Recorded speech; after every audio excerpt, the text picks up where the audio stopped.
नमस्कार दोस्तों, मैं रणवीर एक बार फिर से आप सभी के बीच उपस्थित हूँ एक और नया वीडियो लेकर के। यह वीडियो बहुत ही खास होने वाला है क्योंकि इस वीडियो में मैं आपको अपना स्कोर कार्ड दिखाने वाला हूँ। हमारा क्या स्कोर कार्ड है यह दिखाने वाला हूँ। मैंने भी बिहार डीएलएड 2023 का एंट्रेंस एग्ज़ाम दिया हुआ था और इस एंट्रेंस एग्ज़ाम में हमारा भी रिजल्ट आ चुका है। उसी रिजल्ट को मैं आपको इस वीडियो में दिखाने वाला हूँ, ठीक है।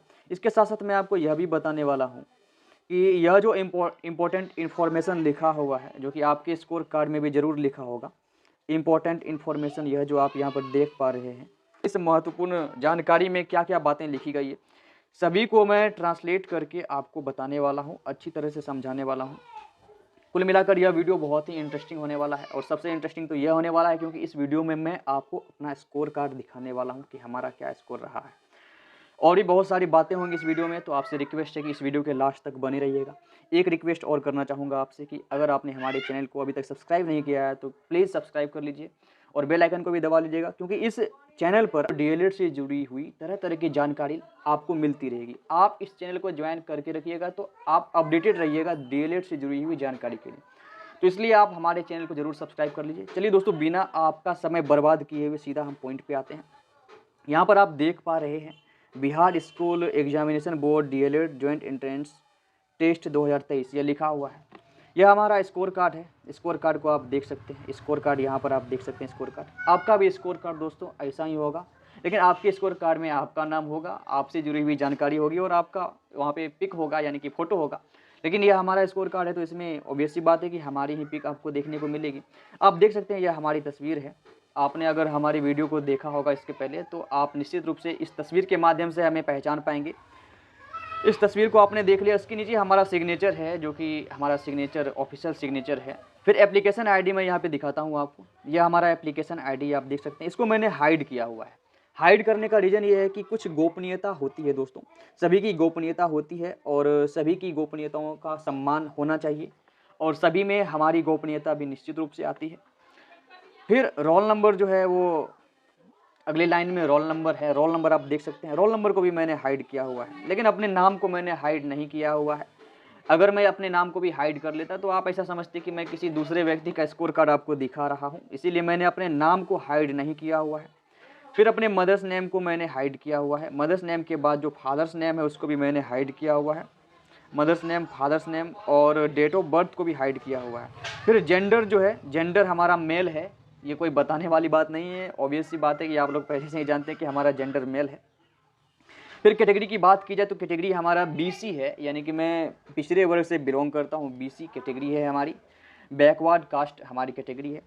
फिर जो मेन पॉइंट है दोस्तों वो है ऑब्टेन्ड स्कोर, मतलब मेरे द्वारा प्राप्त किया गया जो अंक है वह कितना है। तो आप यहाँ पर देख पा रहे हैं, मैं थोड़ा जूम कर दूँ, आप यहाँ देख पा रहे हैं ऑब्टेन्ड स्कोर जो है यह है 87.8241, 87.8241 अंक मेरे द्वारा प्राप्त किया गया है, ठीक है।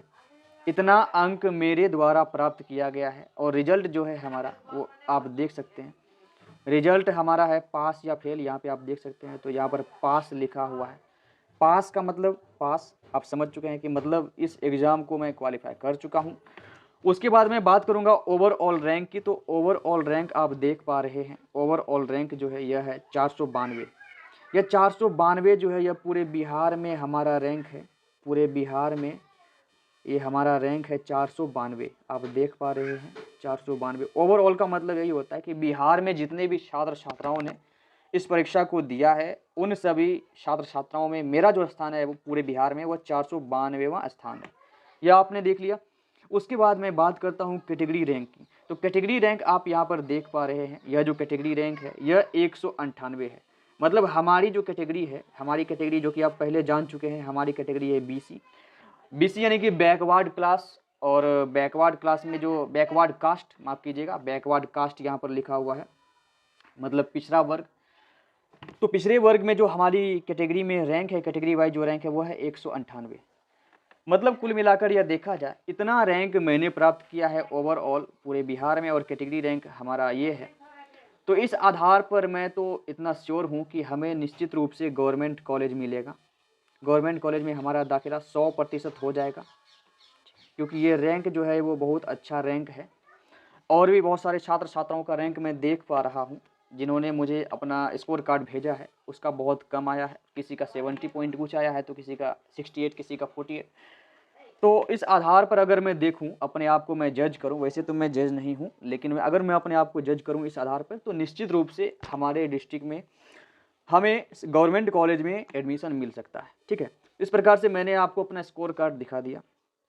अगर आपको लगता है कि यह मैं झूठा स्कोर कार्ड दिखा रहा हूँ, हमें नहीं लगता कि आपको ऐसा लगता होगा, लेकिन मैं फिर भी कहता हूँ, अगर आपको ऐसा लग रहा है कि यह स्कोर कार्ड जो है हमारा कुछ गड़बड़ है या फिर मैं आपके साथ फ्रॉड कर रहा हूँ, तो आप कमेंट बॉक्स में बताइएगा। तो मैं आपको कमेंट बॉक्स में आपसे कुछ बातें करूँगा और फिर आपको मैं अपना रोल नंबर और मतलब आवेदन संख्या और डेट ऑफ बर्थ भेजूँगा। तो आप निश्चित रूप से इंटरनेट के माध्यम से हमारे स्कोर कार्ड को देख पाएंगे।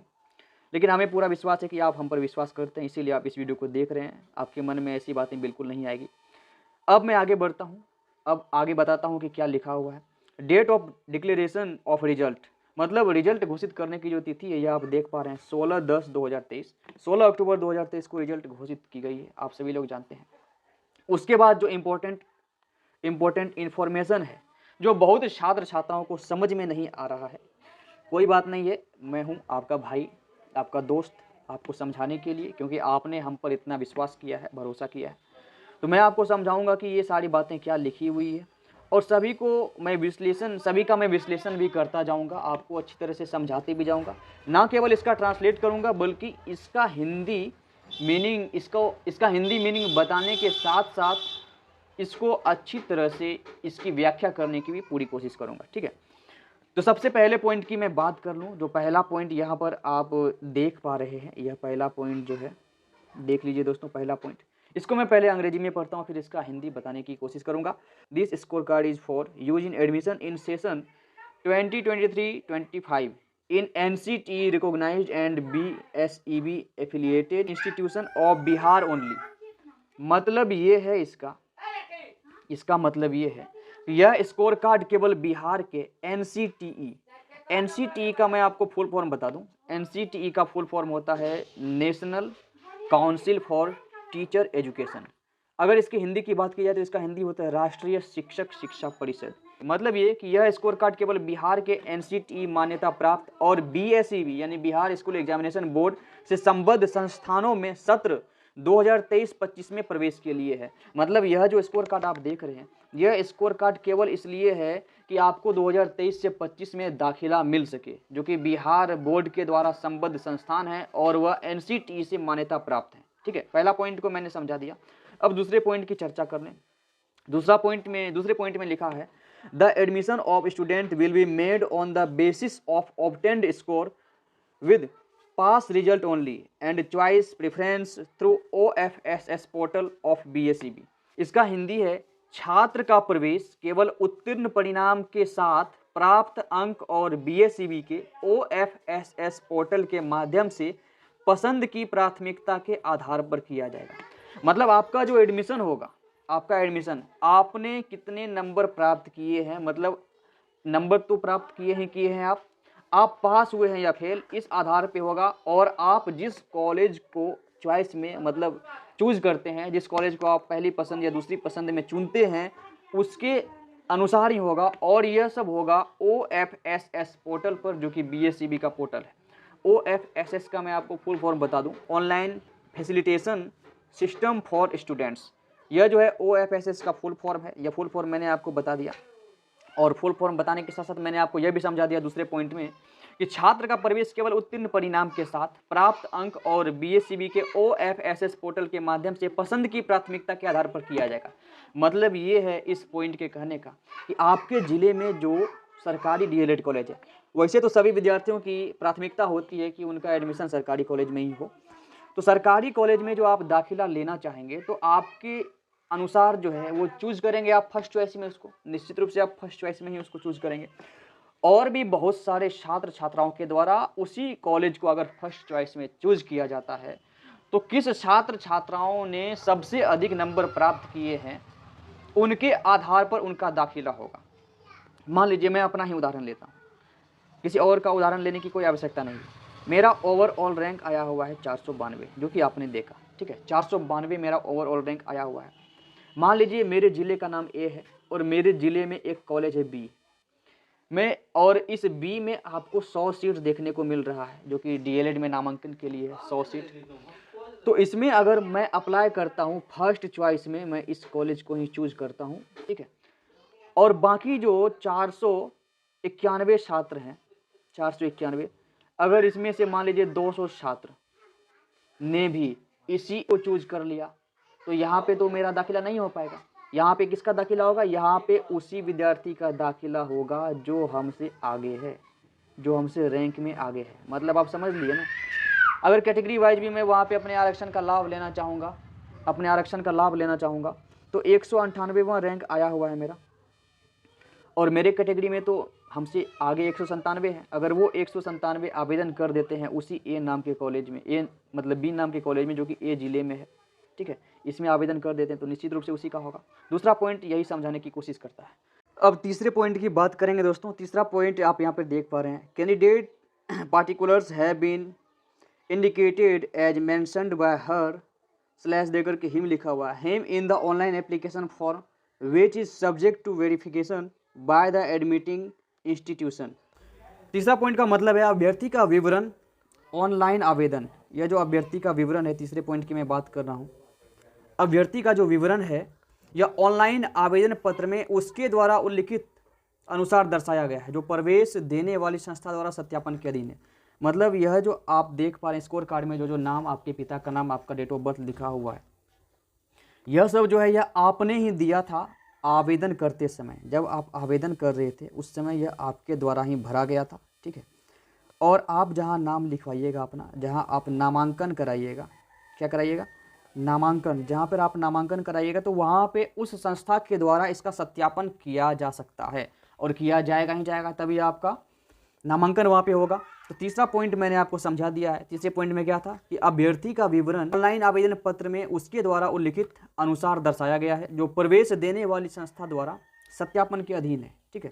अब चौथे पॉइंट की बात कर लें तो चौथा पॉइंट है, candidate found submitting wrong information और tampering with this score card at any stage will be considered as using unfair practices.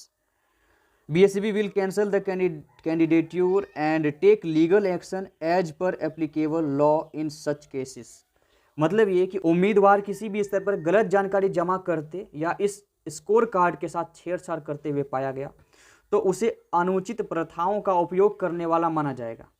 यहाँ तक मैंने आपको समझा दिया, उसे अनुचित प्रथाओं का प्रयोग करने वाला माना जाएगा। यहाँ तक मैंने आपको समझा दिया। BSB ऐसे मामलों में उम्मीदवारी रद्द कर देगा और लागू कानून के अनुसार कानूनी कार्रवाई की जाएगी। यहाँ पे लीगल एक्शन की बात की जा रही है। लीगल एक्शन लिया जाएगा अगर आपने इस स्कोर कार्ड के साथ छेड़छाड़ किया या फिर आपने गलत जानकारी जमा की तो आपके ऊपर कानूनी कार्रवाई की जाएगी। इस बात का आप ध्यान रखिएगा, कोई भी गलत जानकारी नहीं देनी है, नहीं तो आपकी सदस्यता तो रद्द की ही जाएगी। इसके साथ साथ आप कानूनी एक्शन लेने के लिए, मतलब कानूनी एक्शन के शिकार बनने के लिए तैयार हो जाइएगा, ठीक है। अगर आप गलत जानकारी भरते हैं तो अगर आप गलत जानकारी नहीं भरते हैं तो आपको चिंता की कोई बात नहीं है, आपके साथ कोई भी लीगल एक्शन नहीं लिया जाएगा, ठीक, समझ गए। अब मैं बात करूँ पाँचवें पॉइंट की। Category of the candidate is shown as per details submitted by her him in online form. मतलब ये कि उम्मीदवार की श्रेणी जो आपकी कैटेगरी है वह आपके द्वारा ही ऑनलाइन फॉर्म में जमा किए गए विवरण के अनुसार दिखाई गई है।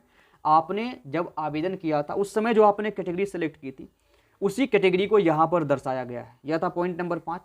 और पॉइंट नंबर 6 की बात कर लें तो पॉइंट नंबर 6 है the obtained score of candidate is the score after normalisation process.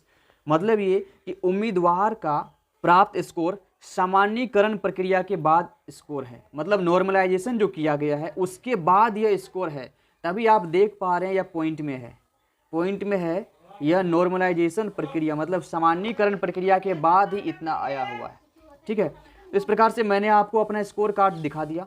Score card दिखाने के साथ साथ जो महत्वपूर्ण जानकारी इसमें बताई गई थी सभी जानकारी को मैंने बता दिया है, और उम्मीद है कि आपको यह वीडियो ज़रूर अच्छी लगी होगी। वीडियो अच्छी लगी है तो इस वीडियो को आप लाइक कीजिएगा, ठीक है, लाइक कीजिएगा। और अब अगर हमारे चैनल पर आप पहली बार आए तो हमारे चैनल को सब्सक्राइब भी कर लीजिएगा, हमारे चैनल को सब्सक्राइब आप कर लीजिएगा, ठीक। आपको क्या और जानकारी चाहिए आप कमेंट बॉक्स में निश्चित रूप से पूछ सकते हैं। मेरे द्वारा जानकारी आपको प्रोवाइड कराई जाएगी। आने वाले समय में डीएलएड को लेकर अगली वीडियो भी बनेगी जो कि बहुत महत्वपूर्ण होने वाली है।